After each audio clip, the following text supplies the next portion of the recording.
இந்த கொலாஜன் அப்படின்னு சொல்லும் போதே குளுட்டாத்தியோனையுமே வந்து இப்போ குடுக்குறாங்க, டேப்லெட்ஸாவும் அப்புறம் பவுடர்ஸாவுமே குடுக்குறாங்க. அது எந்த அளவுக்கு எடுக்கணும், எந்த அளவுக்கு மேல எடுத்தா அது கொஞ்சம் டேஞ்சர்?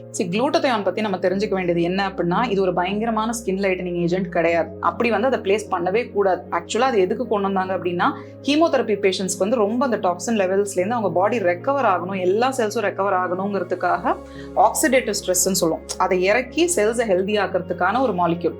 இது வந்து கூடவே என்ன கொடுத்துச்சுன்னா, நமக்கு வந்து சன்லைட் இன்டியூஸ் இதெல்லாம் இருக்கிறதுனால டாக்ஸின்ஸ் ஃபார்ம் ஆகுறத இதால கரெக்ட் பண்ண முடிஞ்சது குளூட்டத்தியானால. விச் மீன்ஸ் செல்ஸை ஹெல்தி ஆக்கிட்டே வந்துச்சு. அதனால ஸ்கின் செல்ஸ் எல்லாமே ஹெல்தி ஆகிறப்போ லைட்டன் ஆக ஆரம்பிச்சது. ஸோ அந்த பெனிஃபிட்டாக தான் நம்ம அதை யூஸ் பண்ணிக்கணுமே தவிர குளூட்டத்தியான ஒரு ஸ்கின் லைட்னிங் ஏஜென்ட்டாக யூஸ் பண்ணக்கூடாது. அண்ட் இதுக்குன்னு ஒரு டோசேஜ் இருக்கு.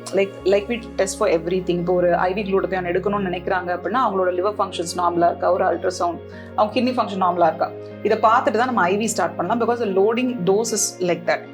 ஓரல் குளூட்டத்தியான் எவ்வளோ நாளைக்கு எடுக்கலாம் அப்படின்னா, லெட்டஸ் சே நம்ம ஸ்கின் வந்து கொஞ்சம் டீடாக்சிஃபை பண்ணுறதுக்கு ஒரு ஃபியூ மந்த்ஸுக்கு எடுக்கலாம். அதுக்கப்புறம் வந்து we have to step down. ஒரு பர்டிகுலர் டோஸ்ல எடுக்கிறோம்னா கீழே இறக்கி மெயின்டெனன்ஸ் டோஸ் போயிட்டு இட் இஸ் ஓகே, நம்மளால ஃப்ரூட்ஸ்ல வெஜிடபிள்ஸ்ல ஆன்டி ஆக்சிடென்ட்ஸ் கொண்டு வர முடியறப்போ we can give up glutathione. அது வந்து லைஃப் லாங் எடுக்கணும்னு அவசியமே கிடையாது.